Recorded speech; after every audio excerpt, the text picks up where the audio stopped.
Happy Friday, everyone. Welcome to Somewhere in the Middle with Michelle Berard.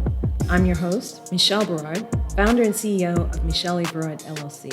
And I'm really happy to share this hour with you, where we examine all those places where spirit meets life and the joys and challenges it may bring. You guys know I like to start by thanking Ms. Beverly Black and Tribe Family Channel for helping me create this space for us. Tribe Family Channel is home to an assortment of thought-provoking shows that explore life, spirit, business, and culture, including The Woman at the Well, hosted by Ms. Beverly Black herself. Somewhere in the Middle was born on Tribe Family Channel, and though we have grown onto our own platform, we are ever grateful and loyal to our roots. To paraphrase an African proverb, we are here only because we stand on the shoulders of those who came before us. I want to thank my guest on the November 17th show, calendar coach Paul Casey.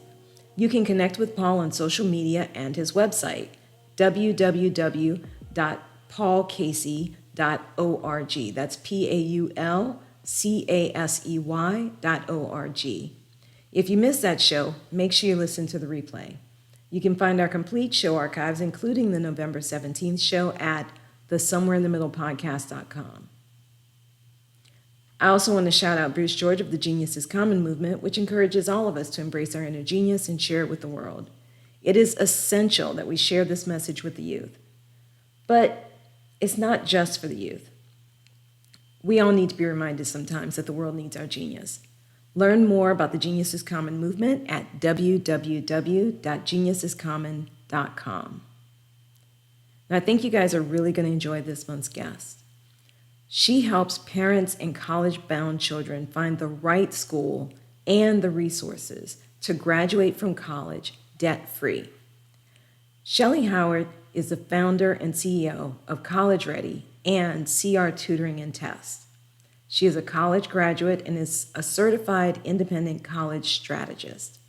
She is a best-selling author, a member of HECA, an ethics organization, and a member of SOFA, Society of Financial Awareness. Shellee is a mother of 4 young adults. Her oldest son graduated from Harvard in 2016, debt-free, and graduated from UC San Diego Medical School in 2021. He will be completing his Orthopedic Surgeon Residency at UCLA. Her oldest daughter attended the University of Alabama and CBU and graduated debt-free with her bachelor's in nursing in 2020 and received her RN in 2021. Her youngest son attends SFSU, majoring in film production, and her youngest daughter is a rising senior looking to attend college as a business major internationally. Shellee has traveled around the world helping students create their standout strategy. She knows what it takes to compete in the top-tier schools, as well as finding the best fit college for all students. Shellee believes that no two students are the same, and each student must have their own strategy and plan to be successful. Each student has a gift or talent and a passion that will set him or her apart from their competition. Getting to know your student one-on-one is the key to success. Her focus is to find the best academic, financial, and social fit college for each student to thrive and graduate debt-free. So I'd like to welcome Shellee Howard to Somewhere in the Middle with Michelle Berard. Shellee, thank you so much for being on the show. It is my pleasure. Well, I'm really excited because what you do is so important, particularly to parents. And I really want to get into that. And I think you know already, I start my interviews with 2 questions, kind of to get into why you do what you do. So if you're ready, I'll ask those 2 questions. I'm ready. Let's get started. All right. Shellee Howard, who are you and how did you become who you are today? I am definitely a serial entrepreneur. This is my 7th business, and I started all of them from scratch. I started at the age of 12, and both my parents are entrepreneurs, so it wasn't that far out of my thinking.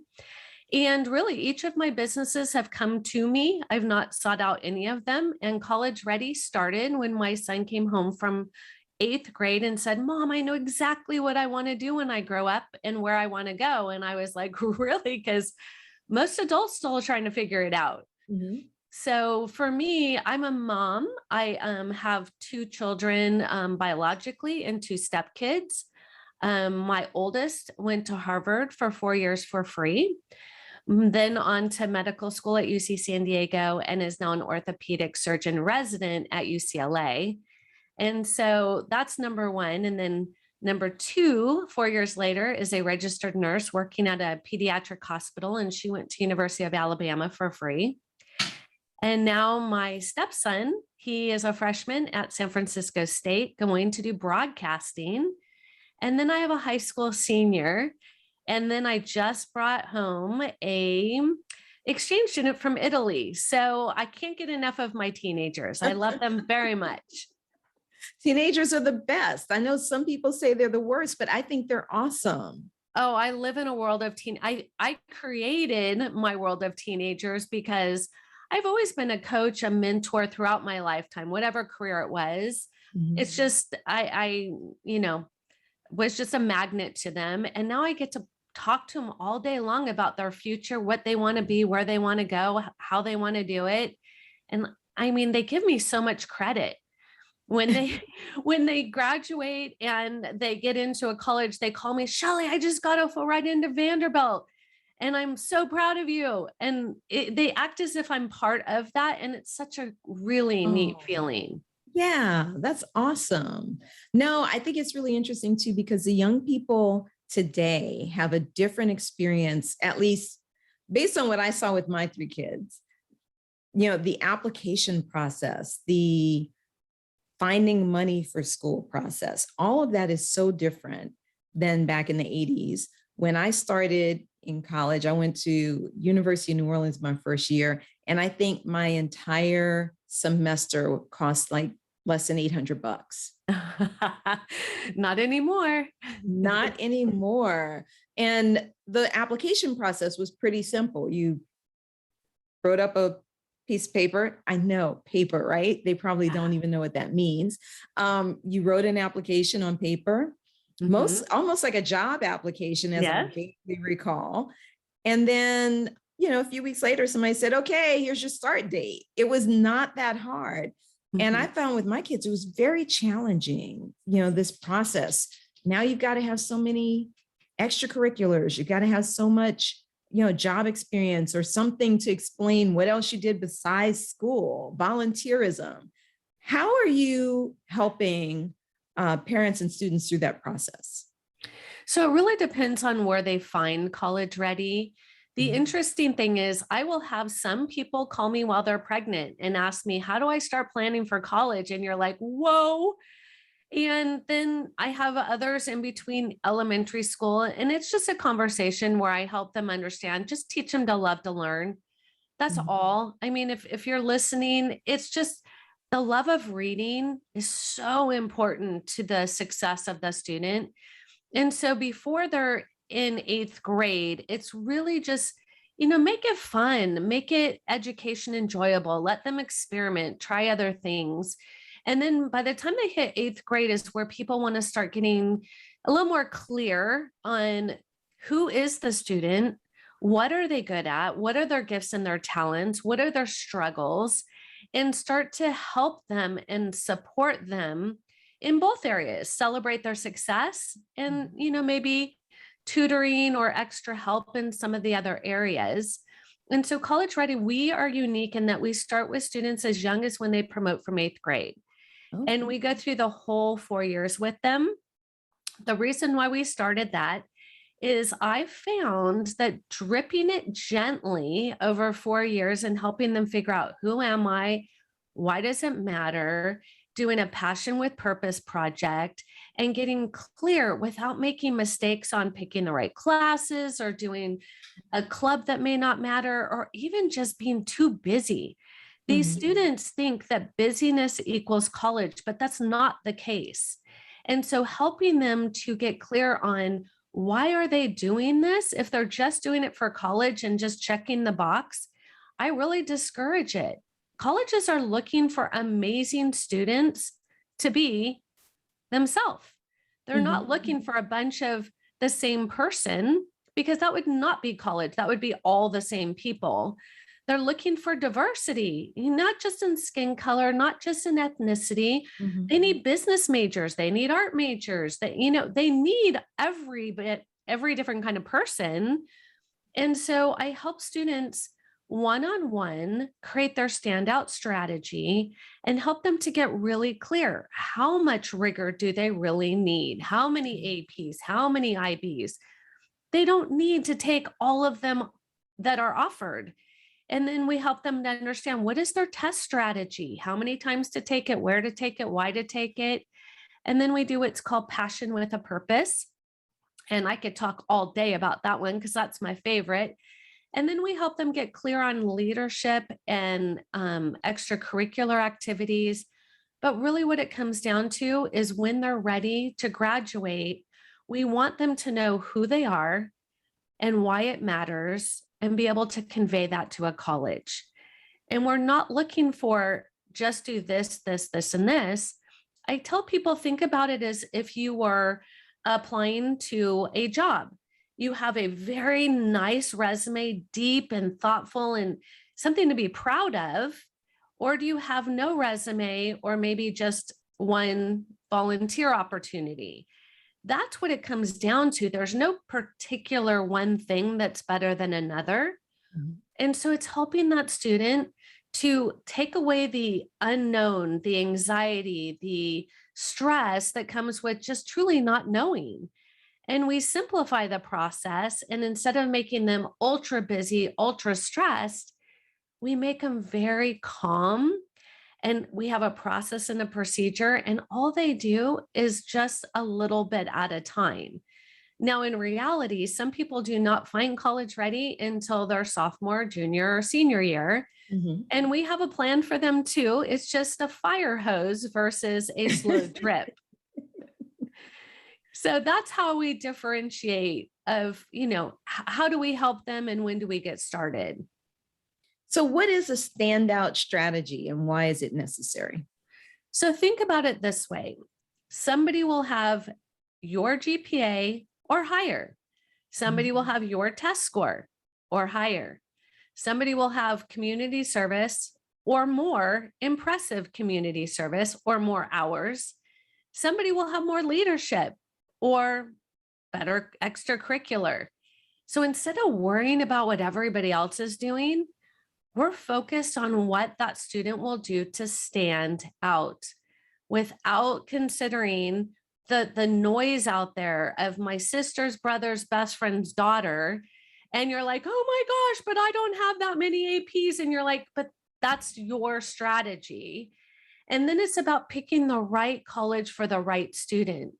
So we simplify it and we help families get clear on what is most important, an academic fit, a social fit, or a financial fit. In a perfect world, you get all three, but just like dating, you may not get all three. So you need to get really clear on what is the deal breaker or what is the thing you can't live without. And then build the strategy so everything comes together. People ask me all the time, how did my son get into Harvard? That's a top of the, and then how did he do it without going into debt? Like those two things, everybody wants to know. I tell him he didn't have a perfect GPA. He didn't have a perfect test score. He didn't have the most community service hours, but he had a lot of really good standout work. He had a ton of leadership. He had a lot of, 4 years of varsity soccer, not, one semester.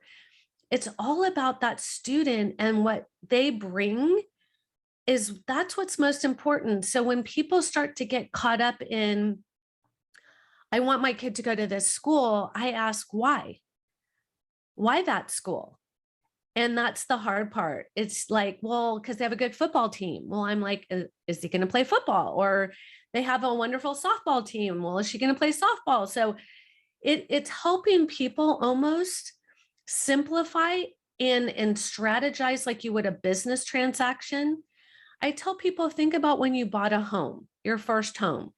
Did you walk up, pull the flyer out of your first home and go, yep, I'm going to pay that price. I'm going to buy that one. I don't think many people would say that. Or even a car, simplify it even more. Would you walk onto a car lot, look at the sticker price on the window and go, oh yeah, that's what I feel like paying? No, you would not do that.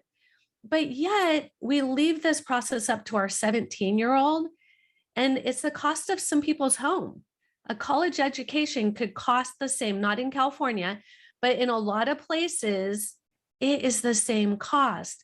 So leaving this up to your 16, 17, or 18-year-old, be very careful, because I promise you, they don't know how much that loan is going to cost.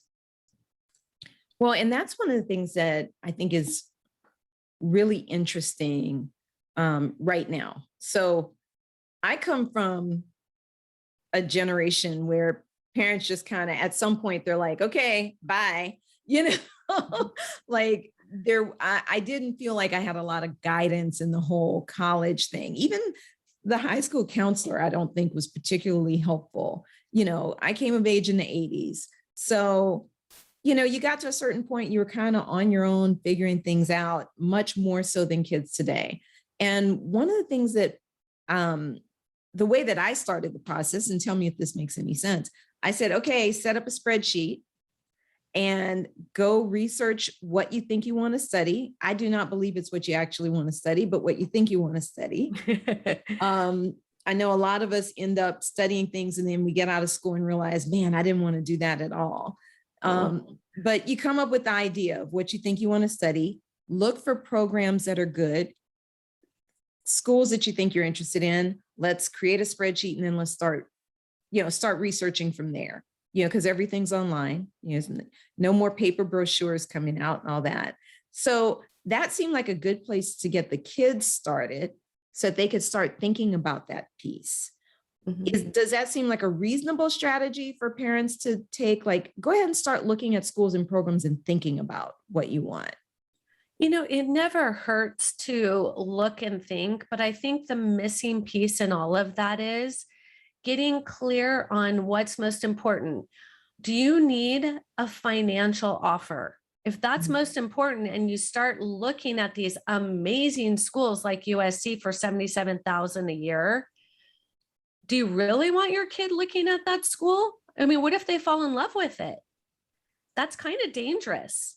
So I tell families, as much as I love the idea of them touring colleges, it's better to have a strategy even for that. When you're on a family vacation and you happen to be in Boston and you're like, what, let's just go check out Harvard. That's what we did when my son was in 5th grade. It wasn't, we're going to plan for college. And no, it was like, wow, this campus is amazing. The history is so awesome. It was never even on our radar that was a school he would be applying to. We're from Southern California. That is across the United States. This mama did not want that to happen. But it was really introducing. I tell parents the number one thing to do is to talk about college as a just extension of adulting. Because no student I know of wants 4 or 6 more years of high school. And they think college is that. They think, oh my gosh, more school, I'm done. Like I did my penance, like let me out. So if you take them on a college tour and show them and talk about your memories, not all of them, but not the wild ones. Not the wild ones, the ones how you combined your red shirt with your whiteys and everything came out pink. Those stories are brilliant to share. And how you met your roommates and they became your lifelong friends, and, the connections with your professors, and really studying something you wanted to learn about on days and times you wanted to learn. These are the things that need to be shared with students, because they don't know why they're taking all this rigor. They don't know why their parents keep saying, just study, get good grades. They're like, this is awful. Why do I want to do 4 more years of this? So I make college really fun. With College Ready, we even 2 times a year, we take our students and we tour colleges. But what we do in our strategy is we look at 1 public, 1 private, 1 large, 1 medium, and 1 small. And it doesn't have to be a brand name school, because what we're trying to get at is, what is important to that student? Is it classroom size? Do they want to be one of 500 in biology, or do they want to be one of 12? Do they want to have a big sports culture, or does it not matter? Do they want to go to college in a building downtown New York, or do they want to be in a rural community? These things are really important for their success because, as you know, when students are happy, they're thriving and they study well.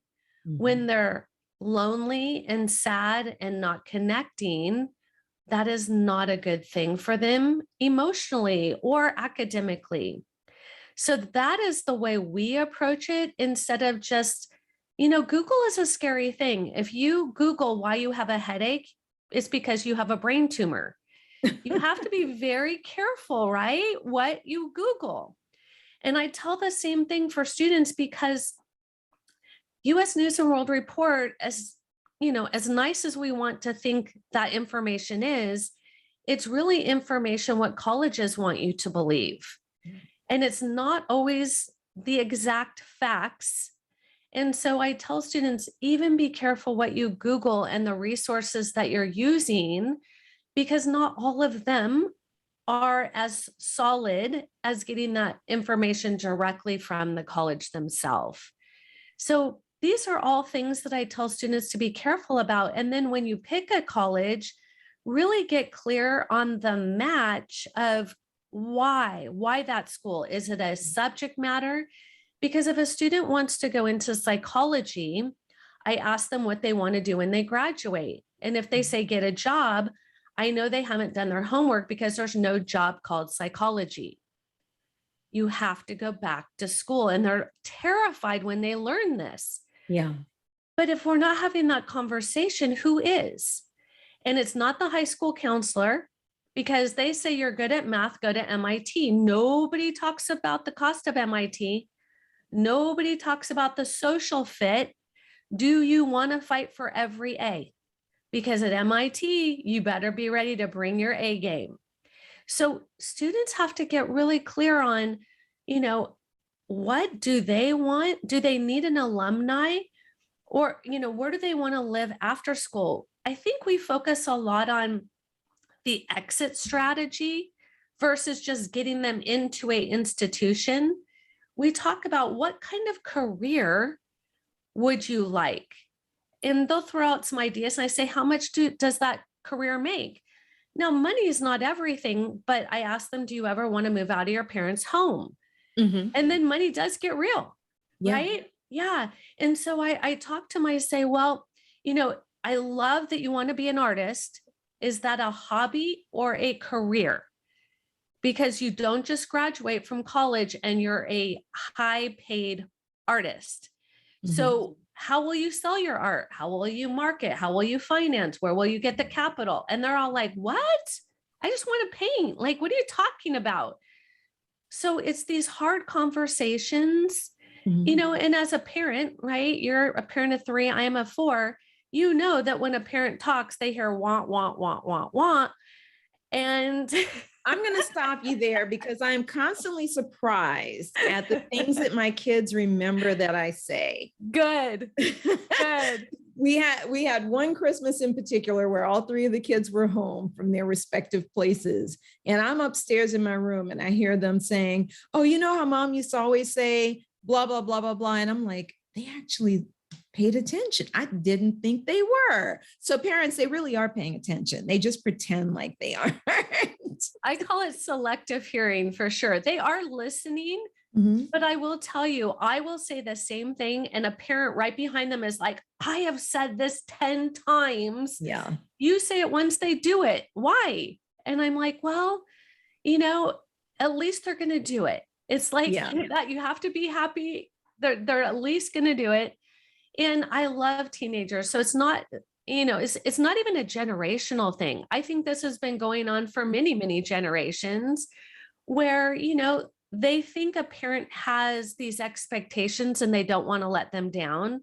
So they might not want to talk about being a professional dancer or a theater, performer, because parents are worried. How will they connect and get into that and afford it? And how long will they have to wait tables before they get their big break? And these are real parental concerns that go back generations. Yeah. Yeah. Well, I know that, one of my children wanted to be a teacher. And I said, how about thinking about getting a hard degree and getting a teaching certificate in case you get into teaching and you discover maybe it's not what you thought it was going to be, because public schools are very challenging these days. Mm-hmm. And that was my approach. I don't know if that was the best approach, but she did end up getting a degree in chemistry, and she has her teaching certificate. And if she goes into the classroom and she's happy, awesome. But if not, she has an exit strategy. She has something that she can. Does that make sense? Like, that was the approach that that was my parent. I don't have any kids who decided they wanted to be in theater. So but that's the way it manifested for me, I know that teaching is a very challenging profession, and a lot of teachers were leaving because of it, because it's hard. So what do you advise parents to say when their kids want to get into a profession that either they know it's challenging, like teaching, and a lot of people end up wanting to leave, or they want to go into dance or theater or something that we traditionally in the United States feel like, hey, that's going to be a struggle. What do you advise parents to say, or how do you advise parents to approach it? So how I approach it as a professional, and parents can take it any way they want. I learned a long time ago, don't give parenting advice. So I will speak to what I know. And I tell students, that is amazing. That is a great plan A. Mm-hmm. I love that idea. I think, having that as part of your strategy is an amazing idea. But what's plan B and plan C?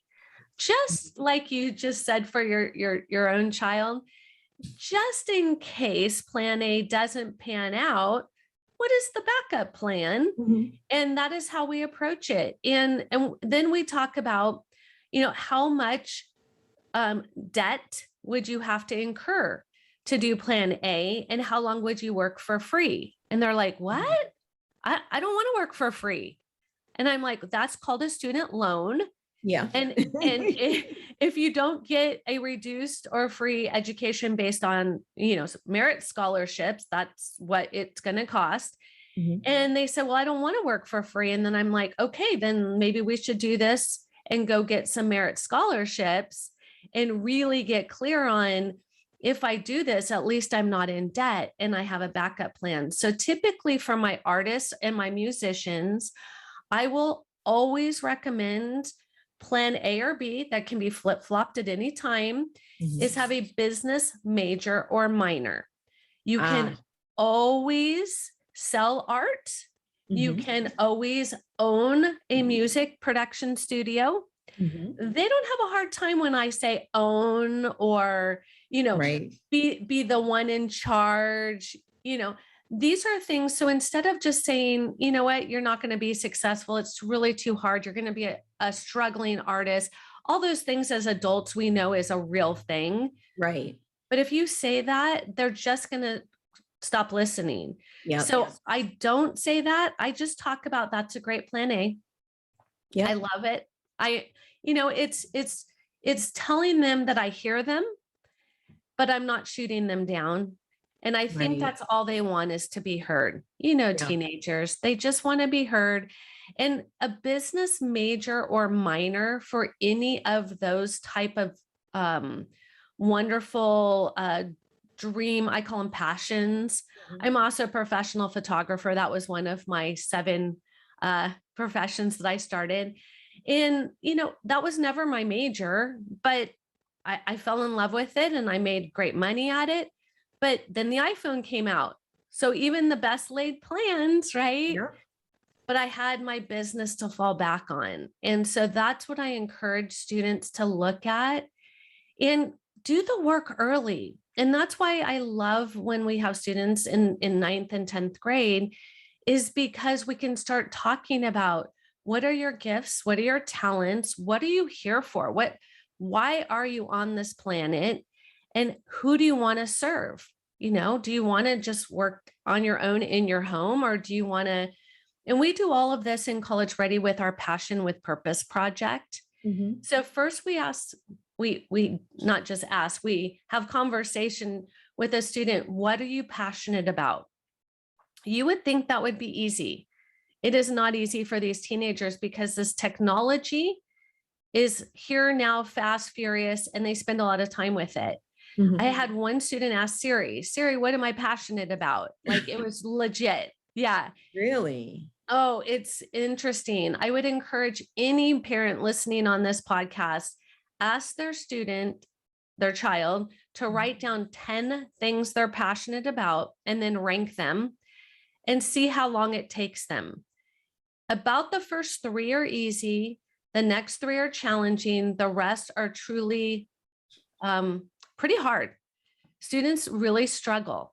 But I mean, is it possible to be passionate about 10 things? Is that a reasonable exercise? I mean, I know as an adult, I'm not passionate about 10 things.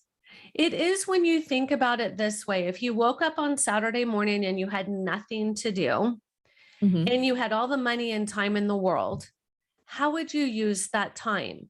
I can think of 10 things that I would do. I don't think that that's asking a lot. Okay.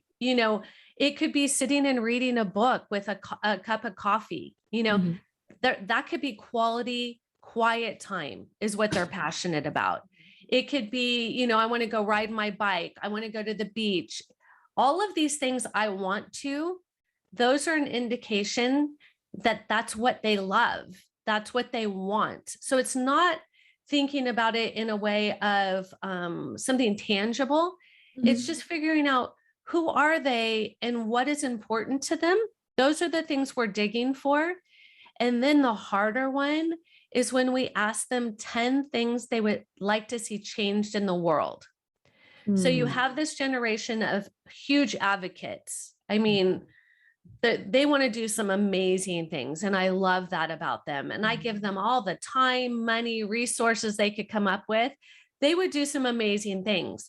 But other ones that have been kept very tight in their bubble, in their little world, because as parents, we're trying to protect them from all that craziness. Yeah. They're at a total loss. They honestly don't know because they've been sheltered, good, better, and different. I'm not here to judge.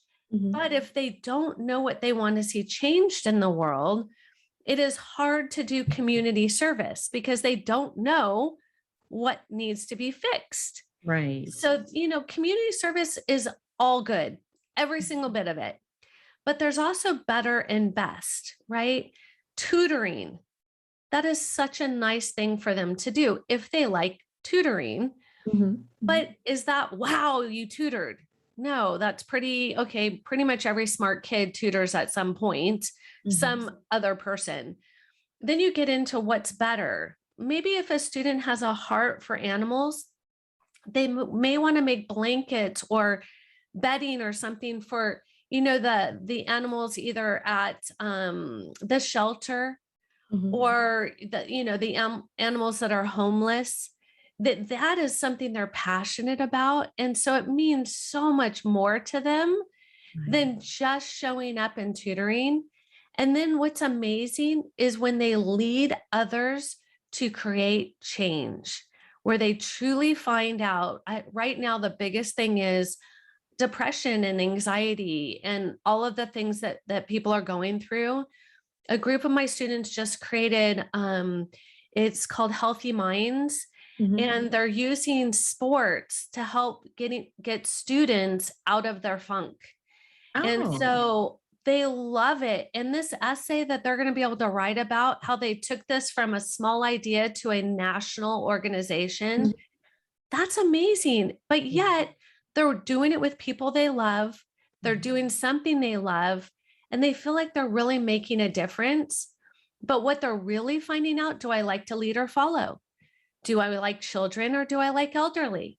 All of the sudden, the focus is not on what do you want, what do I want?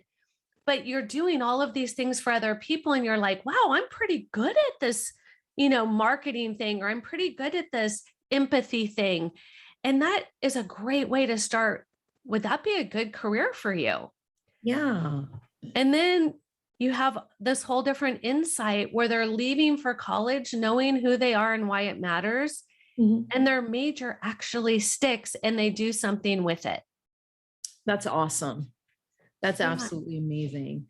Well, if you had three tips for somebody, let's say their kid is a junior and they just discovered you guys.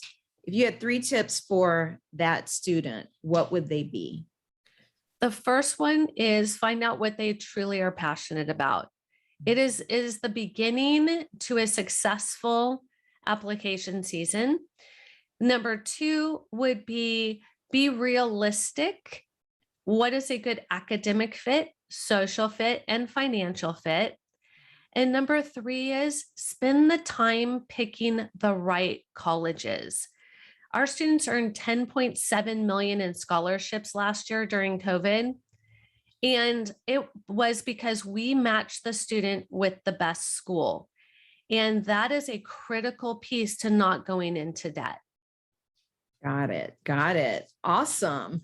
Well, Shellee, sorry, you can see that my puppy has decided she wants to join in here. She's ready to play. How can people get in touch with you? I would think the easiest way would be our website, and that's www.collegereadyplan, because it is a plan.com.